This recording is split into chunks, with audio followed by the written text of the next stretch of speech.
Hey guys, real quick, some notes on the procedure.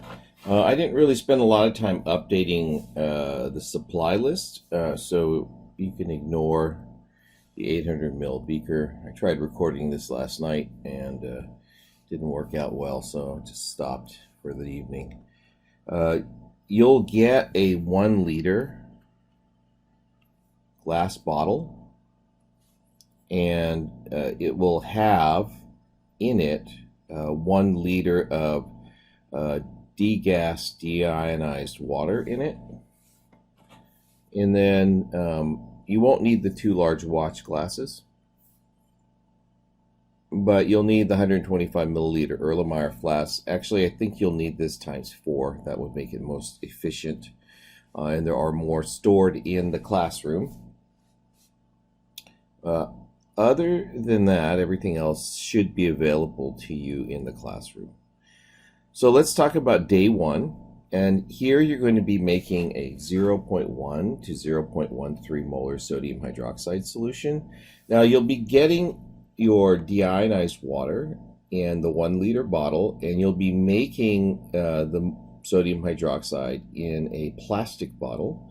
And what you'll want to do is you'll want to rinse out the plastic bottle once with the degassed deionized water, probably using maybe 20 or 30 milliliters to rinse that out. And then, so here, about 20 to 30. You don't want to be wasting a lot. And what you'll want to do is do 3 10 ml portions.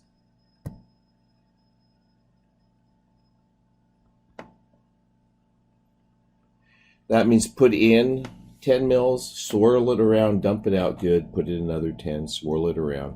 And again, we talk about conditioning glassware, but we also condition our containers where we'll store stuff. And since this will be your secondary standard, that is, you're going to be standardizing the solution from the KHP, you want it to be clean. So one of the things that you'll have to do is figure out how much sodium hydroxide you're going to be putting in the bottle, and it really helps to have a range of values that's acceptable. So you know you have 500 mils, and what you'll want to do is convert that to moles, and then from the moles you'll convert that into grams using the molar mass. Now the moles you're going to figure out using the molarity, and you're going to do the calculation twice. One's for 0.1 molar and one's for 0.13 molar. I put 125 here, but really 13 is fine. So that'll tell you the lower and the upper bound. And when you go to measure out your sodium hydroxide, what you need to make sure that you do is you do it quickly. So that's why it's important to have a range.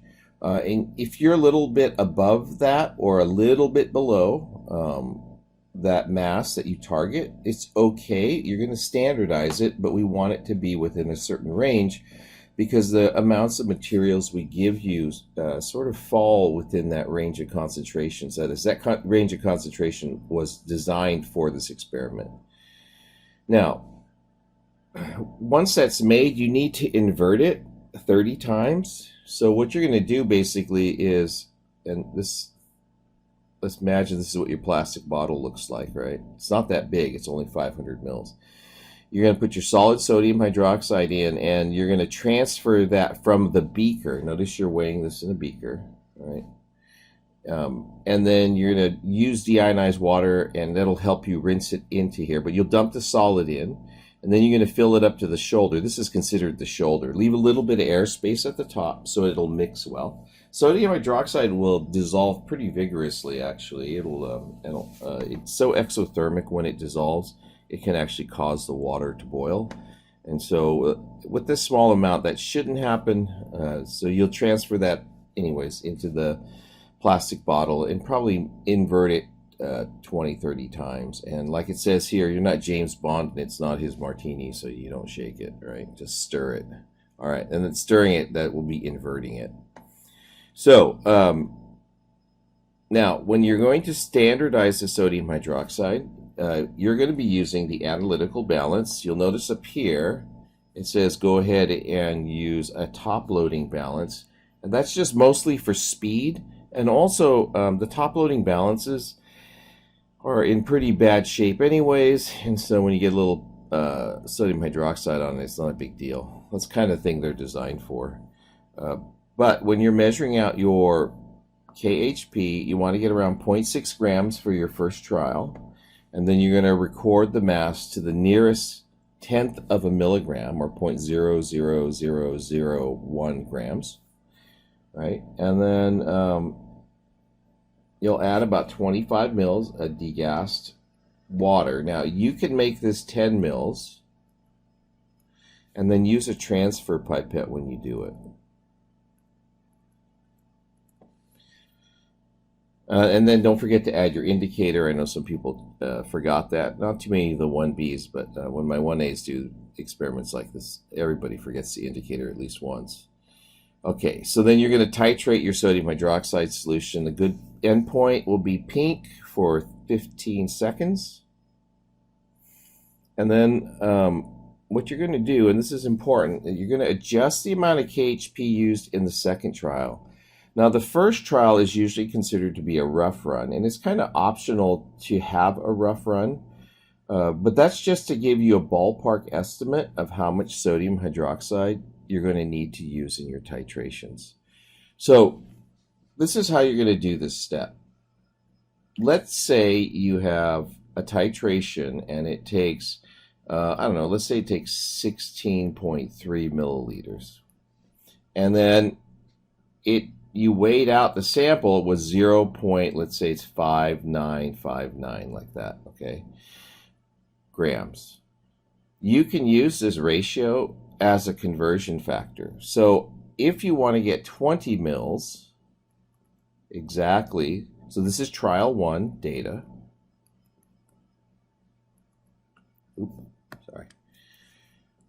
Trial 1 data. This is the trial 2 estimate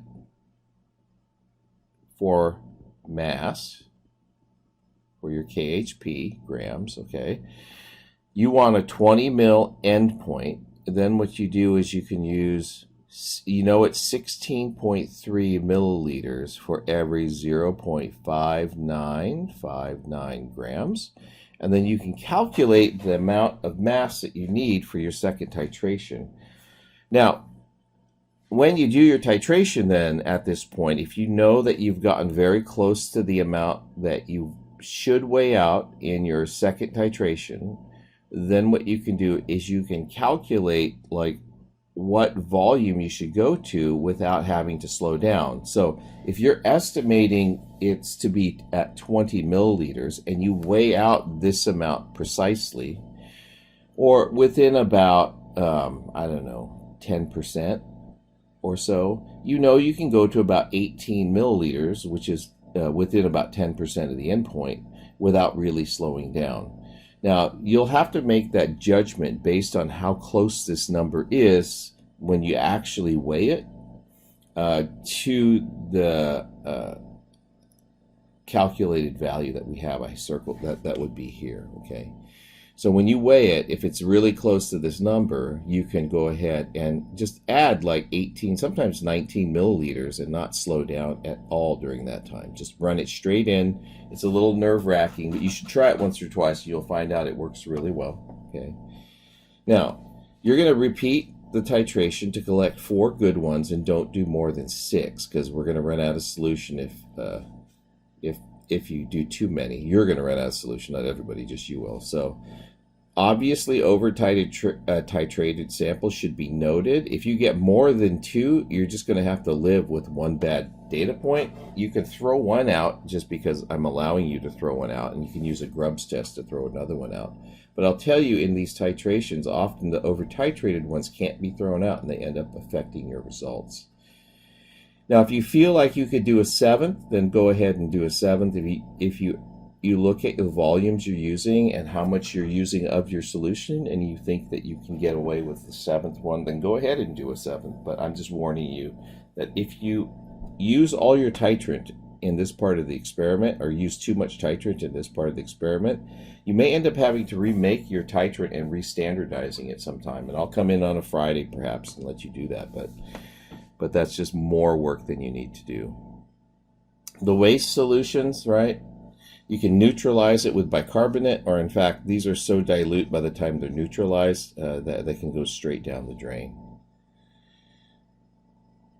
So part 2 calculations I went over already in earlier documents. So let's talk about part 3, the experiment. So this is going to run very similar to your titration of KHP because we have a solid sample, and you're going to weigh out about 0.3 grams, and then you're going to do your first titration. And this definitely will be a rough run because it's the mass of the sample and not the moles. So you don't really have any idea where the endpoint's going to be. And so you'll titrate it, and then you'll get, I put here a little note, record initial volume. Again, this can be 10 mils here. And you'll record your initial volume. You'll titrate sample to light pink color. It's the same standard stuff. And then you record the endpoint volume, and then you were going to adjust our mass. And this is the one that you have to pay close attention to because it's very likely not going to be anywhere close to 20. Some of you will have a much higher volume, and some will have a much lower volume. But you need to make the adjustment so that the next titration comes out to 20. And then you can go a little bit faster for one, and you're going to need to be able to repeat this process for the following week. Okay, so in week 2 or day 2 of the experiment, the way we're running it this year, what you'll be doing is you're going to make a solution that you expect the endpoint to be at exactly 20 milliliters, and I'll talk about that here in just a minute. But again, 4 good titrations, do not do more than 6, and if it's obviously over titrated, you could throw one out, but we'll use Grubb's test. And again, if you think about what we're doing right now, so far we have as many as 12 titrations, and they're supposed to be around 20 milliliters, right? So it's 20 mils per titration. So you think, oh, we're only at 240 milliliters, right? But you're going to be using that other, I guess, 260 milliliters to be doing things like conditioning the burette and possibly redoing titrations that you have to redo. Okay, so I'm just pointing out you're about halfway used up with your sodium hydroxide at this point, just in titrations.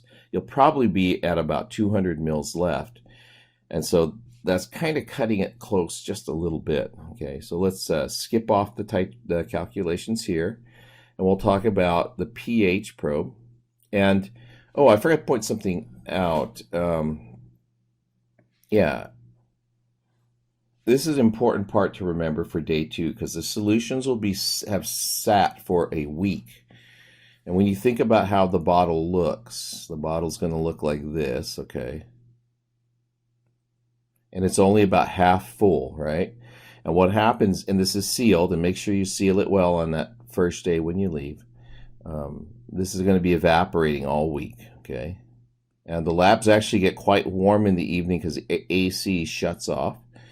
And so this is going to be H2O, right, liquid, condensation basically, and it'll run down the sides like this, and it'll form a layer on the top, and this will be very dilute. So this will be dilute, or diluted, because it's all dilute actually. It'll be diluted titrant. And so it actually will change the concentration. The top will be really dilute and the bottom will be more concentrated, so that when you pour off of it, you're not going to get a uniform mixture, and you'll be picking up all this water that's still stuck to the sides. So what typically happens when students aren't paying attention is their first titration volume is off.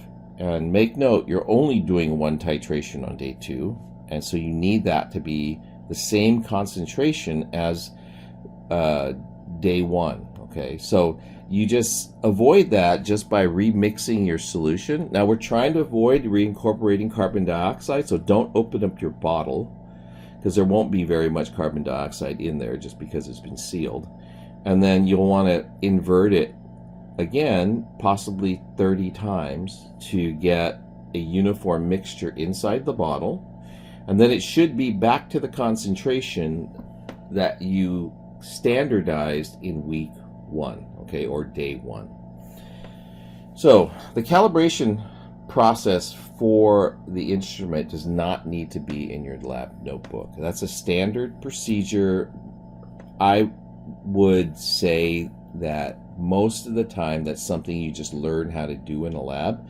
The pH meter and the pH probe usage it's probably the most common instrument in the world, the most commonly used. It's used in ag settings, it's used in actual chemistry, biology. Every lab just about has at least one pH probe and a meter.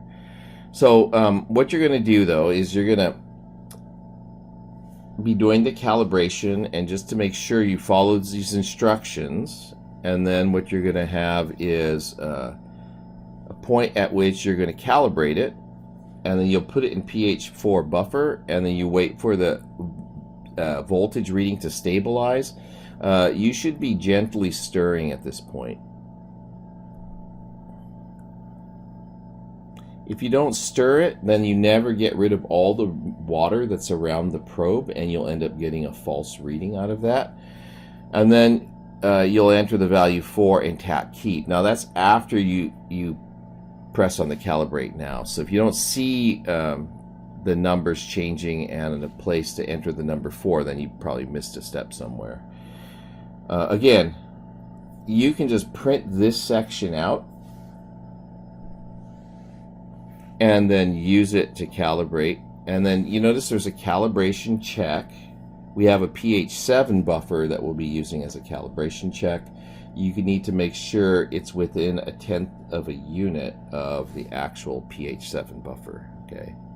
Now, I'll set one of these up. In part 5, this is the part where we're going to be measuring the pHs during a titration. I will set one of these up, but you need to have these notes in your notebook. Okay, so unlike the calibration process, you need to have these notes in your notebook, but you can somewhat rely on the fact that I'll set one up for you. So you just need to have like general things that are important. So for example, you're going to mass the amount that you need to get 20 milliliters, and you're going to take the time to weigh that out carefully. Okay. And then what you're going to do is you're going to take a volumetric pipette, and you're going to take 20 mils of degassed deionized water, and you're going to place in a magnetic stir bar. And the stands that you'll be using for this have a probe holder, that is a holder for the pH probe. They have a spot actually for thermometer, but we're not going to do a thermometer. And then it should leave room for you to also have the burette positioned over the solution, and it has stirring, so you won't actually be swirling this like you normally do.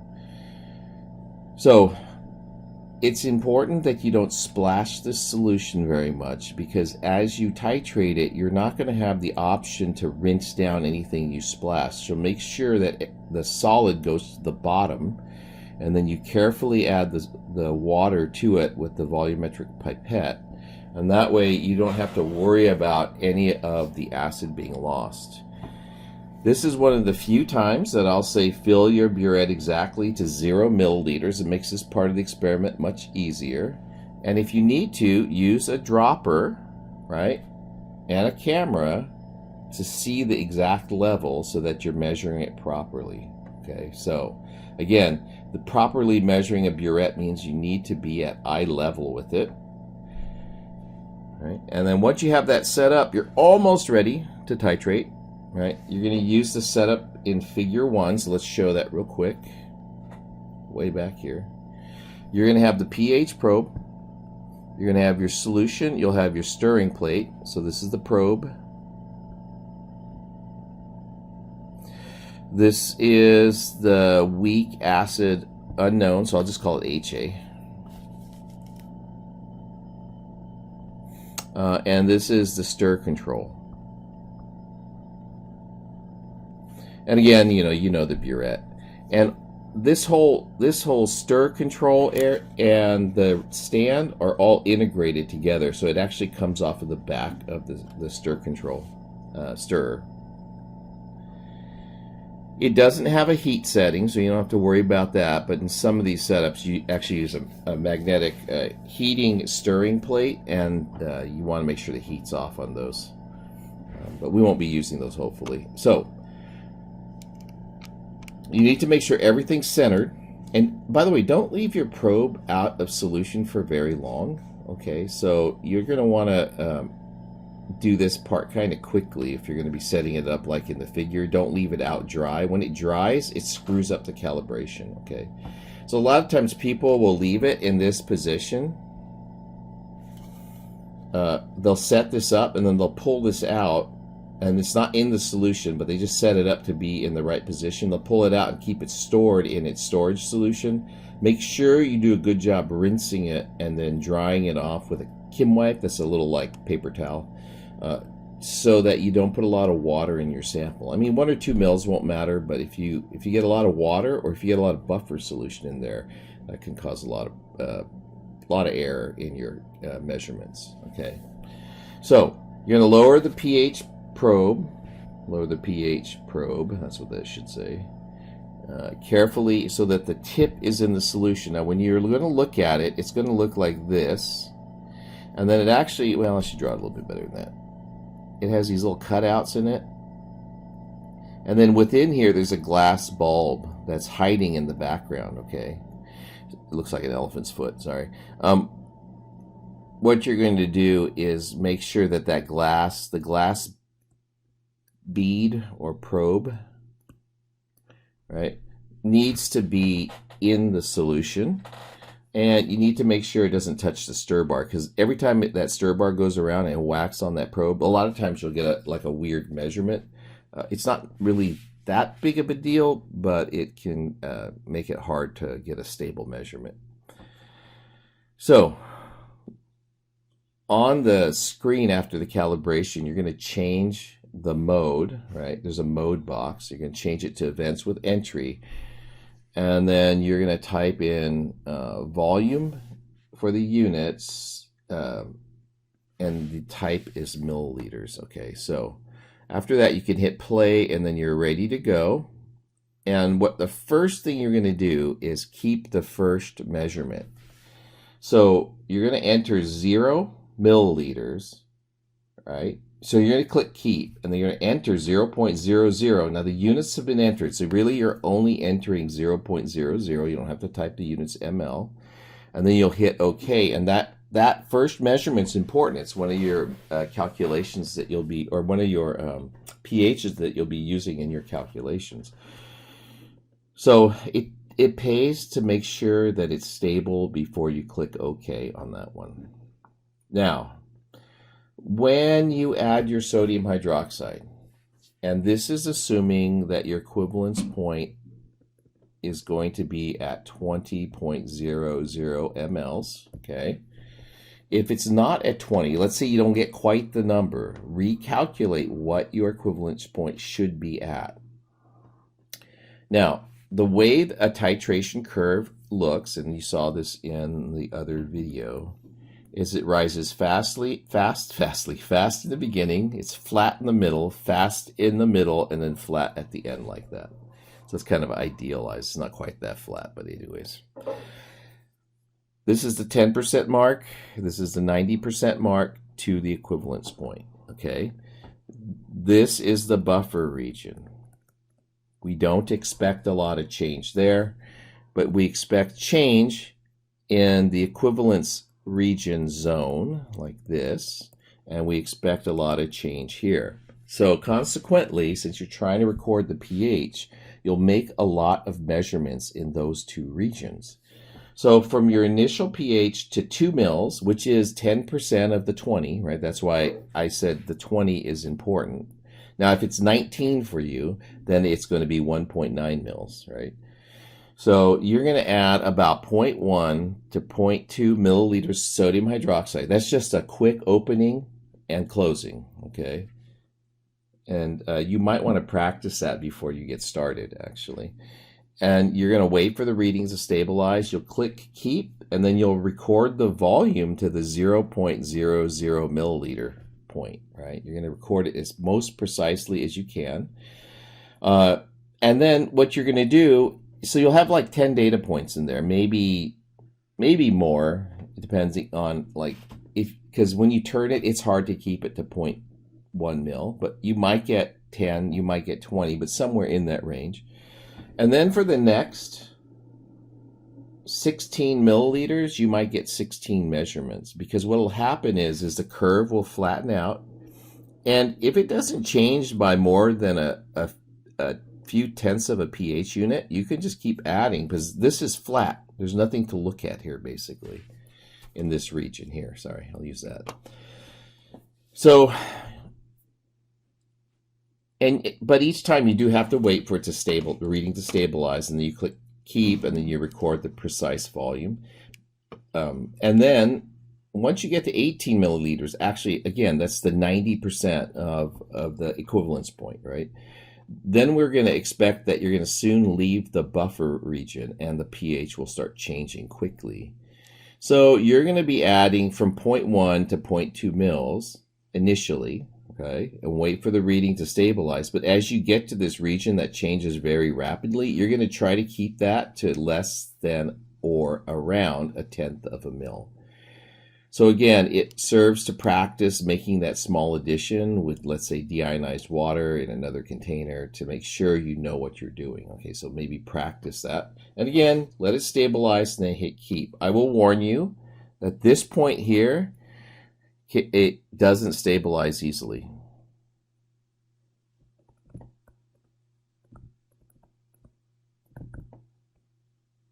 It's because the slope is so steep, and small additions of acid and base, like from the air, even the carbon dioxide, can cause it to shift around quite a bit. So you just get a decent reading. It's going to be a little bit above 7, maybe 8, 9 in that region.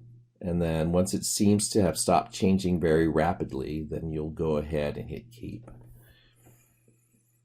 I wish I could give you better advice on that. It actually is just a little frustrating because it changes so fast. So anyways, once you get 10% past the equivalence point, right, that's 22 mils, then what you'll do is you'll start adding it more quickly again. Again, trying not to go so fast that you lose the curve shape. So you want the pH changes to be relatively small. Near 22 milliliters, it might still change kind of quickly. So you may not have to add 1 mil to get a pH reading change. You may only be adding like a half mil initially, but towards the end, it will definitely be 1 to 2 mils actually. I can often I often have students, once they're to like this point here in a titration curve, I just say, well, add 5 mils and see if the pH changes, and oftentimes it doesn't change enough to be noticeable. So your whole goal, though, is to capture the pH profile of this titration curve accurately, and the volumes are dependent that you measure at are dependent on how fast the pH is changing. So when you've gotten to 40 milliliters, so this is not like your normal titration where you get a color change. There shouldn't be any color change during this whole titration unless you decide to add 1 drop of phenolphthalein so you can see where the color is changing, okay? So, and that's okay, but you don't want to stop if you had the indicator at 20 mils. Right, you want to go on all the way to 40 mils, because that's the only way you're going to get this titration curve, is to start here and go all the way past the equivalence point and out to this point out here. So if this is 20, this is 40 out here, double that volume. Now, you're going to have this Logger Pro software, but I have a page on Canvas that'll be in the resources section on where you can get the software from for free. I bought the software many years ago myself, and I have a site license for wherever I teach. And so, and it wasn't very expensive, guys. It's not like I spent a ton of money on it. But yeah, I have a site license so that you guys can have the software at home. It will expire eventually, but usually it's good for an academic year. So, you're going to want to, once you've downloaded the Logger Pro software, you're going to want to find out what the pHs are at different points in the titration curve. And you should be able to, just two things. There's going to be a table of data and a graph. And both are useful in figuring out what the pH of a desired point is. Now, for the initial pH, you just want to look at the table, and it's the first value in your table at 0.00 milliliters. For the midpoint pH, what you're going to do is you're going to first figure out what the equivalence point volume is. So as hard as you try to make it 20 mils, it's almost never exactly 20. I'll just tell you that.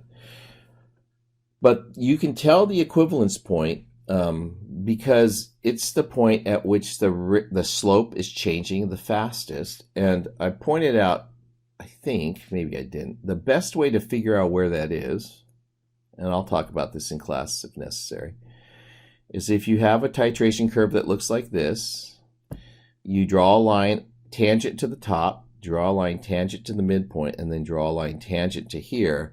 And it's the data points that are to either side of the middle of that line. So this is about halfway, this is 1/2 of the length of that line.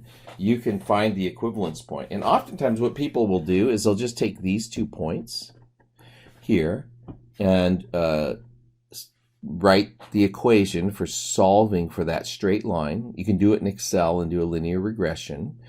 And then you can calculate exactly what this value is in terms of pH by putting 1/2, like putting in the time that's right here, halfway through here, okay? I can go over the details of that in a video later if you need to, but you just need to do 2 data points to do that. So once you find this volume, right, then you know what this volume is, and then you can look through your data to see if you have data points near there. And if you do, that's great. If not, you'll have to estimate it off the graph or calculate like an interpolation, I think I referred to, like estimate in between the 2 points what the actual value is. And again, you can use Excel to help you do that process. The last couple of things are, right, you got to clean up, and you need to clean the pH probe and make sure it goes back in its storage solution, and then you'll put all that back into your lab kit for the day. So that pretty much covers the procedure. When it's all said and done, there's a list of unknowns that you'll get, and I will post it. This is just actually one version of it, and it may change. I need to talk to the lab tech in case he's added things or taken things out. Now, when you look at it, if I give you a new list and you see a new one on there, right? That doesn't necessarily mean that's an unknown. We'll probably add things in pairs, so it's a little bit less obvious if we've added something new for the year. Most likely this list won't change, but make sure you remind me if I don't check, right? Or let you know, remind me to post an updated version if we need one, or at least post an announcement that I checked and there isn't an updated version. I just know I'm so busy right now that I might forget to do that. So this is sort of like letting you help yourself by helping me. All right. Okay, so that covers most of the procedural points in this experiment. And if you have any questions, you can feel free to contact me.